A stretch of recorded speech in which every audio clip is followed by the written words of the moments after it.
Greetings. I am Dr. Mama Noni Davis, and I'm coming to you from St. C Academy. I'm a legacy owner of this institution since we opened in 1996. I inherited it from my parents, the late William Edward Davis, and my mother, Sylvia Davis, who is still with us at 83 years old. And today I wanted to talk about my school is getting ready to do a production at the Hayti Heritage Center. And one of the interesting things about this year's production is that it has a lot of historical relevance. Last year, we always try to do something that's a nod to African culture. And we've done Anansi, we've done the Harlem Renaissance. Last year, we did a nod to um, African empires and kings and queens. And so we did Amenerenes, Nzinga, Yasantua, uh, let's see, Queen Amina, uh, Shaka Zulu, and Mansa Musa. And so this year we wanted to focus on folklore similar to Anansi, but we wanted to focus specifically on uh, uh, we tried to create an African diaspora thing. So our first story is a Mende story um, that was written by Boema Moyowa, who is a storyteller, musician, and educator. He's a tremendous artist as well. And the story was passed on to him from his grandmother, who and the story is called The Lion Story. Uh, we also are doing a piece by Virginia Hamilton. Virginia Hamilton is a very famous, was a very famous well, she's still famous, but she is an ancestor now. And the story that we're using from her is called Wiley and the Hairy Man, and which we have turned into a play. The Hairy Man is an ogre who is hunting down a young, trying to, I guess he's harassing the mother of a young child, and the child has to outsmart this ogre. And so Virginia Hamilton is an African American writer. She wrote 41 books. She was born in 1934 and transitioned in 2002. And she won numerous awards for her work. One of them was the Newbery Children's Literature Award, and a Legacy Children Literature Legacy Award. We also have Lester, Julius Lester's stories, and he is also a famous African American author who transitioned, and he was a multi-talented person as well. I think he wrote 31 children's books and 8 nonfiction books, and he also received several awards for his work. Um, let's see. So what we did with these stories, these were not plays. So what we did is we took the storyline and then turned them um, a into a place. Oh, I need some brightness here. I didn't realize that was so dark. And so these plays are we just took the storyline and then took the characters and gave them their lines and whatever. And so, but we will make sure we acknowledge that these are not our stories. These are stories that have been turned into playwrights. Um, so this year's play also includes nods to different historical historical facts. I may have mentioned before that indigo is an African plant that makes things blue. That is a dye that Africans figure out the chemical structure of it, and created dyed cotton from it. So when we wear blue jeans, we're literally wearing an African style, an African concept. And so my students, and we've also asked the audience to participate with us in wearing indigo jeans, blue jeans specifically, or whatever, dresses or skirts or whatever, to support us. The whole staff, I mean, the whole um, production company will all be wearing indigo on this Friday. I should have mentioned our production is this Friday at the Hayti, and this is our. Oh wait, let me take this off here. This is our ad. The Tales from the Briar Patch. Um, and so this is the ticket ad, and that's the hairy man. Wally and the hairy man. And we're gonna try to make him scary as much as we can. Anyway, we're working on his costume. I gotta finalize his costume today. But anyway, so so the first thing that we want to acknowledge, and we'll have a little historical footnote in our program about the indigo, but we also wanted to do a nod to the Topsy Turvy doll. And I don't know how many of you have heard of the Topsy Turvy doll, but this is a Topsy Turvy doll. And the doll is, I got this one from, where was it? Oh, wait. So Topsy Turvy means there's two dolls. This is the doll on one side, and you can see how this doll is dressed. And then you also have another doll underneath. And I got this from Cayman Islands when I went on a cruise. And so you notice that this one is kind of dressed fancy, where this one is more like a work, handmade, or let's see, just, she's casual. And so mine, as you can see, mine are both black dolls, one dressy, one, kind of plain. But these dolls have historical meaning. So African American women made these dolls during enslavement. So they said the late 1900s is when they started seeing these dolls. And so enslaved women would make the plain doll would be a black doll, black child, or black girl. And the dressy doll, ornate doll, would be a white doll. And the reason they believe that these dolls were created was, well, one speculation was that the dolls were created by the mother, so so that the children could have a doll that looked like them, and then the other doll, they could show the fancy doll, which would be a white doll, and if they were if they were caught, they would be able to just change to this doll, flip it over, but this would be the doll that would look like them. Now, that particular idea was kind of shot down, because what they believed, really what was going on, is that these black girls had to be prepared to be servants to these white women and these white girls. And so at an early age, believe, and that is so crazy, they were being indoctrinated by their mamas, I guess, to understand that they are in service to the white doll.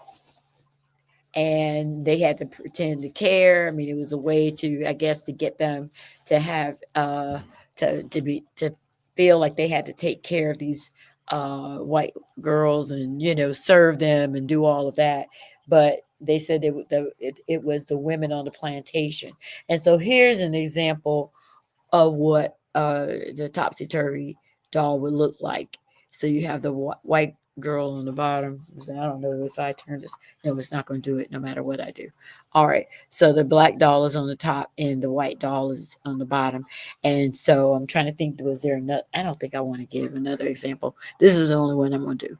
But the black doll would be dressed very plainly, and the white doll would be more ornate. And so, but we are using the Topsy Turvy doll and my story for the Wiley and the Hairy Man piece, which we are also trying to connect, maybe do a little Caribbean nod, to Haiti. And so that's why we have the Topsy Turvy doll. And they said it was found on plantations, and it was also in the Caribbean. And that's the one I got that mine from the Caribbean. And so those are two of the lines that we're, historical footnotes that we are planning to put in our in our um, program for the night. Um, I did. Oh, okay. I didn't mention that we got the evidence for these topsy turvy dolls comes from the African American Museum of Iowa, and that's what the African American Studies professor. I can't remember her name, and I don't think I wrote it down. That's where she got the information. So, if you would like to look up more of this topsy turvy doll for your own, uh, you know, what a rabbit hole information, there you go. Um, Now, the thing about the lion story, I did tell you it will be performed by the youngest students. So that's our first piece. And this is our African piece. So the story was passed on to Blaima, like I said, from his grandmother. And what is interesting, this is a story, it's a little folklore. You got a rabbit, you got a lion, you got all the animals in the community. And what is happening is that they're under attack by this lion. The lion is constantly stealing children, killing the family members, killing friends, killing children. And so they're trying to figure out, how do we stop this lion from attacking us? And the main character is the rabbit, and they call the rabbit in the Mende language, it is Hagbe. So Hagbe has to help his community figure out the littlest rabbit and the littlest animal, I guess, that. And rabbit, I mean, a lion couldn't eat rabbit because rabbit would get stuck. Bones would get stuck in his throat. So it's very interesting, the dynamic. But what is also interesting about this, and the historical footnote that we're going to put about this story, is that it is actually about slavery, slave catchers, and how this was a story that the elders used to explain to the children what was happening to their family members, how people were just disappearing. And they were like, what, where, yet one day your sister would be here, the next day they would go to the farm and they would be gone. And so um, the elders had to come up with a way to explain what was happening, and to also explain how this community, this Mende community up in the mountains of Sierra Leone, handled it. So the reality was that when the slave catchers would show up and do these things, the community had to figure out, okay, what are we going to do? How are we going to stop this from happening in our community? What are we going to do? And so they've devised ways or pathways of leading slave catchers into caves that were full of snakes, uh, leading them to swampy areas where there were alligators waiting, or spaces where there were poisonous plants or whatever, and um, and that is how they were able to fight against these slave catchers. And then they had guerrilla warfare as well. They would hide under grass and in these spaces, and poison darts. And Buema, God bless him, he has written a book with several of these stories, folklore stories from his people, the Mende. And but this one was so interesting to me, because a lot of times we don't hear about how our ancestors were fighting. A lot, the narrative is that they just sold us and gave us away, and we that our chiefs and everything were just, they didn't care about us and all that kind of foolishness, where there really were actual battles. And yeah, there were some people, we know, you got crazy people everywhere. So there were people who willingly participated in the slave trade, but there were also people who, the African perspective. I've read a lot of Equiana's book, Kidnapped Prince, and also other historical documents, which show that Africans' perspective of slavery was not the same as Europeans. And I think I've mentioned this before. Africans, enslaved people in Africa were more like workers, and workers had rights. There were things you could not do to your worker. And so Africans were not thinking that these people were going to be necessarily mistreated like that. They thought they were sending workers. Some of them were under the impression that they were going to be expanding their empire with these white slavers.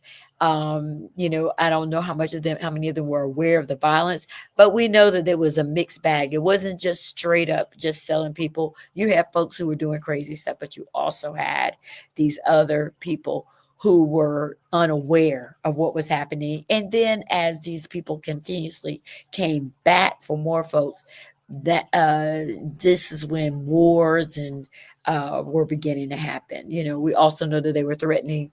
They would get one community said, if you don't want me to take your children, you better go get somebody else, enslave that other family or that other village who you may not like. And so it was very nefarious. It was horrible. But the Mende people, this story, the lion story, is explaining how they responded to the slave catchers, and the lion being the slave catchers, and how they without guns and without any war weapons that would be able to match guns, they had to use their environment to their advantage. And so they're like, okay, I may not be to kill you, but I can lead you down this path to these pythons. Let them, you fight them, fight them.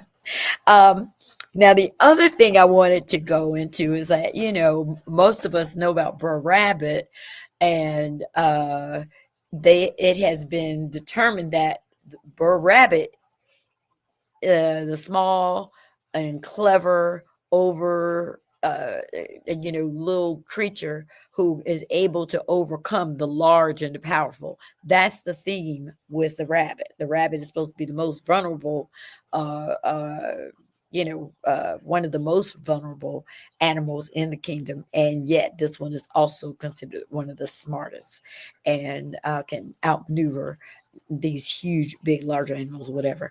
And so, according to Folk Steams, may have been streams.net, um, in 1880, this man named Joel Chandler Harris, he listened to these stories on these plantations, and that were on these plantations, and decided to create a storybook. And we all know about him, the Uncle Remus, right? Uncle Remus stories. And so he he heard about these stories of sinners from his enslaved Africans on his Georgia plantation, and he gathered them up and put them in, and decided to publish them. Now he did give his Africans credit for these stories, but Uncle Remus's songs and sayings became a global sensation, and these rabbit stories, are directly from the continent. So when I led off with Hagbe from Sierra Leone, from the Mende people, these are our historical legacy. These stories are. Um, let's see. And okay, so Burr Rabbit is also called Clooney Rabbit. And I think the Clooney Rabbit is depicted with the ability to win, overcome difficult circumstances by thinking, cleverness, intelligence, craftiness in order to succeed. Um, what happened is that we know that things get curated all the time. So while I was doing my little research, I came across Peter Rabbit, and Peter Rabbit was written by this lady, Beatrix Potter. Uh, Now, what I didn't know, I just assumed that, oh, Peter Rabbit, these must be stories from England, because that's where those stories. I mean, she's a British woman, and she was writing these stories in England. But there is evidence that she, from the, let's see, theguardian.com, that she was taking these stories from Uncle Remus stories, and she, like they said, verbatim in some of those stories, copied these stories, about Peter Rabbit and just twisted it a little bit and made it this is what it would be in a British setting. But these were Uncle Remus's stories that she co-opted, and they said she made so much money because these Peter Rabbit stories have been turned into um these Peter Rabbit stories have been movies, cartoons, uh, books. She made millions of dollars and never, ever gave homage to um, to the African people that she stole these stories from. So that was crazy to me. But at least we know that this is our homage. I mean, our legacy. These were rabbit stories. And so then now the other thing that I want to talk about. Okay, so the next story, Wiley and the Hair Man. So I showed you the cover, but this is Wiley and the Hair Man. I didn't get a chance to really Wiley and the Hairy Man. And this is also in this is retold by Judy Sierra, but it is Virginia Hamilton's story. And this is a picture of Virginia Hamilton. Oh, where's Virginia? Come on, Virginia. The late Virginia Hamilton, our ancestor, author here. And so her story is, like I said, is about a child who lives in the swamp area in the southern regions, but we are making this one more of a Caribbean story, and uh, it is, of course, the South, but it also has some of the hoodoo, spiritual kind of uh, elements that you would find in stories, Southern stories, or which are typical of African American folklore, Southern folklore, and this particular child has to outwit an ogre. The hairy man is an ogre, and to keep uh, his or her family. In our story, is a little girl. Wiley's a little girl, but um, to keep the family safe. And so this story was rewritten and or turned into a play by my daughter. While I did the lion story, my daughter-in-law and I, Deshawn Collins, we took the lion story and changed it into a play. And so Ariel did that with Wiley and the Hairy Man. Um, and so the story is, she and her siblings have to figure out how to protect their family, and Wiley is able to out trick the hairy man, and with the help of her mother, who also has special gifts. And so, which is why we think that Wiley was after, the hairy man was after her in the first place.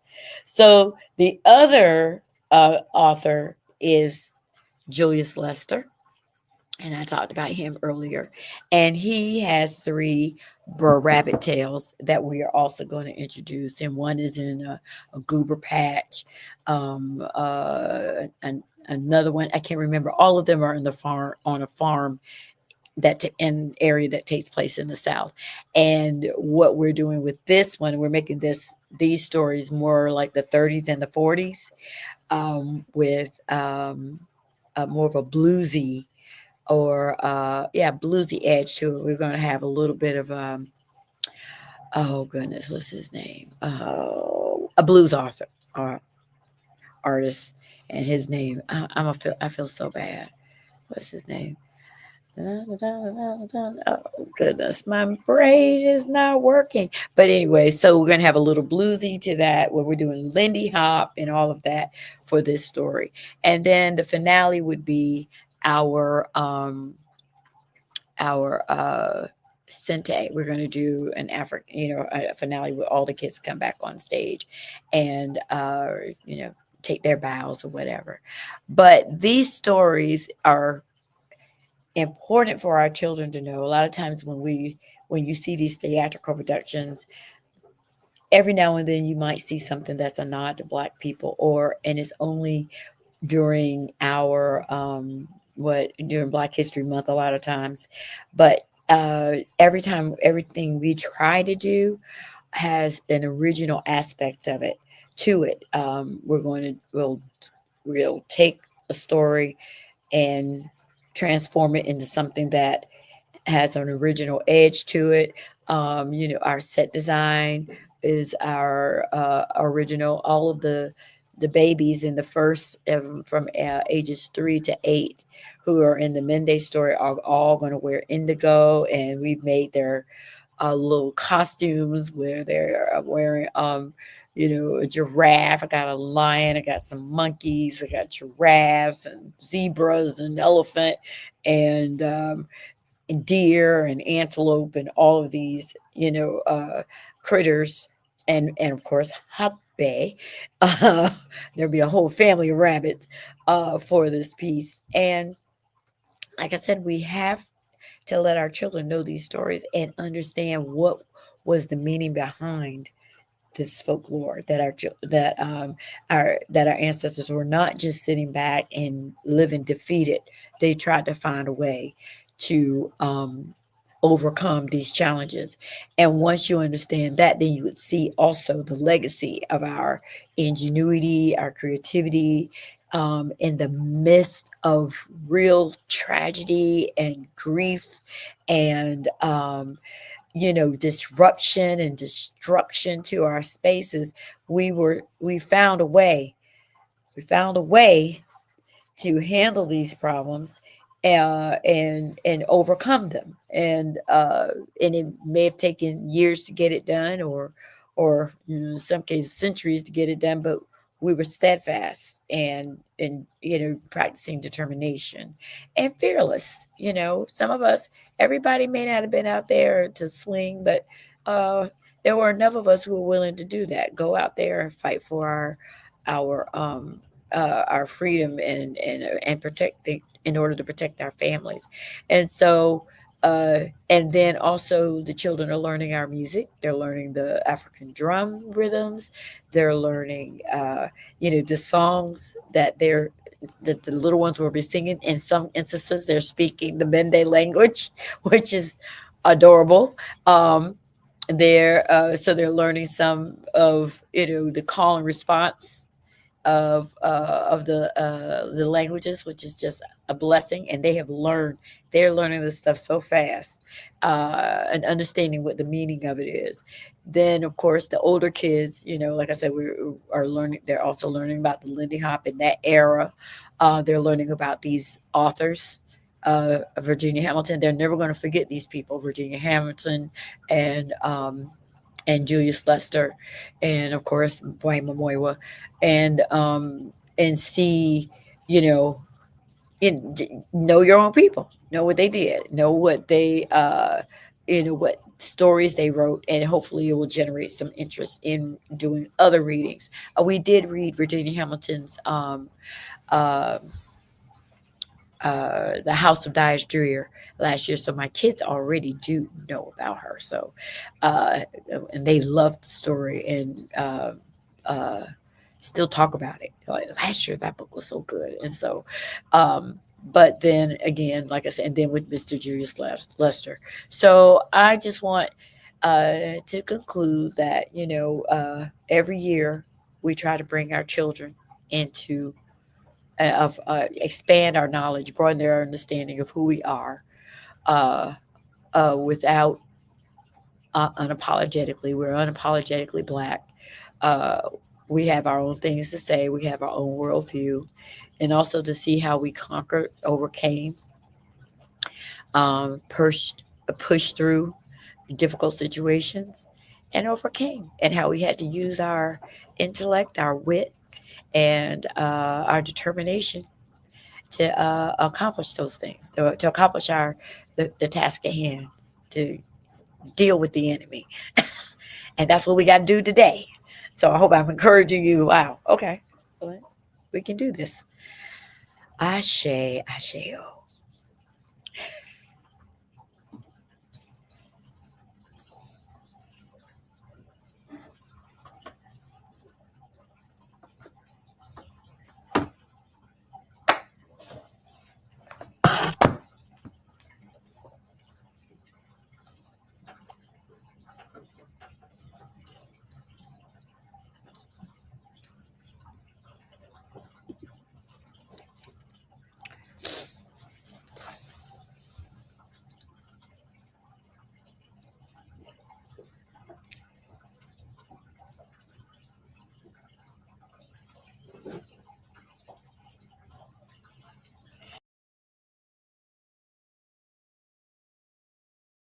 I'm a St. Cia student. Of course I walk into the sound of drums. I'm a St. Cia student. Of course I know my mother.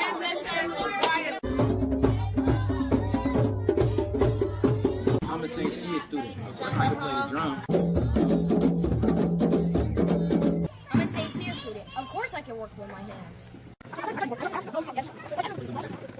I'm a St. Cia student.